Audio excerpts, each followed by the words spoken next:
హీరోలో ఒక క్వాలిటీ హీరోయిన్‌కి చాలా బాగా నచ్చుతుంది. దానివల్ల హీరోయిన్ హీరోకి దగ్గరవుతుంది. హీరోయిన్ దగ్గరైన తర్వాత హాయ్! వెల్కమ్ టు చిన్న భాష.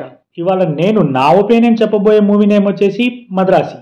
తమిళ్ సినిమాలు ఎందుకు 1000 సీఆర్ చేయట్లేదని చెప్పేసి యాంకర్ క్వెషన్ చేస్తే, మా తమిళ్ సినిమాలు వాల్యూస్ పెంచుతాయి, ఎడ్యుకేట్ చేస్తాయి, వాటికి వీటికి లింక్ చేయకండి అని చెప్పేసి మృగదాస్ గారు రీసెంట్ ఇంటర్వ్యూలో ఒక మాట అన్నారు. హీరోయిన్ హీరోకి దూరమైందని చెప్పేసి హీరో సూసైడ్ చేసుకుందామని ట్రై చేస్తా ఉంటాడు. టెర్రస్ పైన నుండి దూకుతా ఉంటాడు. ఫ్లైఓవర్స్ పైన నుండి దూకుతా ఉంటాడు. ఇవన్నీ చెప్పి మీరు యూత్‌కి ఏం మెసేజ్ ఇద్దాం అనుకుంటున్నారు? ఏం ఎడ్యుకేట్ చేద్దాం అనుకుంటున్నారు మృగదాస్ గారు? అది 'శివకార్తికేయన్' గారు సూపర్ యాక్ట్ చేశారు. కొన్ని ఎమోషన్ సీన్స్ అయితే అసలు సూపర్ ఉంటాయి. బాగుంటాయి. బాగా ఎమోషన్‌గా ఫీల్ అవుతారు. దానిలో 100% ఇచ్చాడు.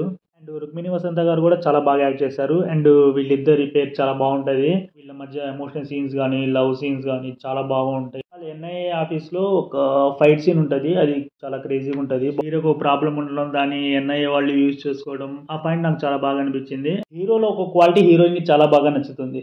దానివల్ల హీరోయిన్ హీరోకి దగ్గరవుతుంది. హీరోయిన్ దగ్గరైన తర్వాత హీరో దగ్గర ఆ క్వాలిటీ మిస్ అవుతుంది అని చెప్పి హీరోయిన్ దూరం అవుతుంది. హీరోయిన్ దూరమైందని చెప్పేసి హీరో సూసైడ్ చేసుకోవడానికి ట్రై చేస్తా ఉంటాడు. టెర్రస్ పైన నుండి దూకుతా ఉంటాడు. ఫ్లైఓవర్స్ పైన నుండి దూకుతా ఉంటాడు. ఇదేంట్రా అయితే ఎన్ఐఏ హెడ్ క్వార్టర్స్ బాంబులు పెట్టి లేపేయడం ఏందో, అక్కడ లోకల్ పోలీసులు కనపడరు ఎక్కడ, అన్ని మర్డర్లు అవుతున్నా కూడా ఎక్కడ ఒక్క ప్రెస్ మీట్ ఉండదు, ఒక ఇంటర్వ్యూ ఉండదు, అండ్ ఒక్క టీవీ ఛానల్లో కూడా చూపించడం ఉండదు. విలన్లేమో రోడ్ల మీద తిరుగుతూ ఉంటారు. సీసీటీవీ ఫుటేజ్లు ఎక్కడ పట్టించుకోరు. లోకల్ పోలీసులు ఉండరు. బాంబులు పడి లేచిపోతూ ఉంటాయి. ఆ బిల్డింగ్ లేచిపోతూ ఉంటాయి. వాళ్ళని పొడి చేస్తూ ఉంటారు. బావుడికి నమస్కారం. ఇష్టం వచ్చినట్టు చేసుకో. నా ఒపీనియన్ ఏంటంటే మూవీ పాయింట్ బాగుంది. అండ్ 'రుక్మిణి వసంత' అండ్ 'శివకార్తికేయ' గారి ఇద్దరు యాక్టింగ్ బాగుంది.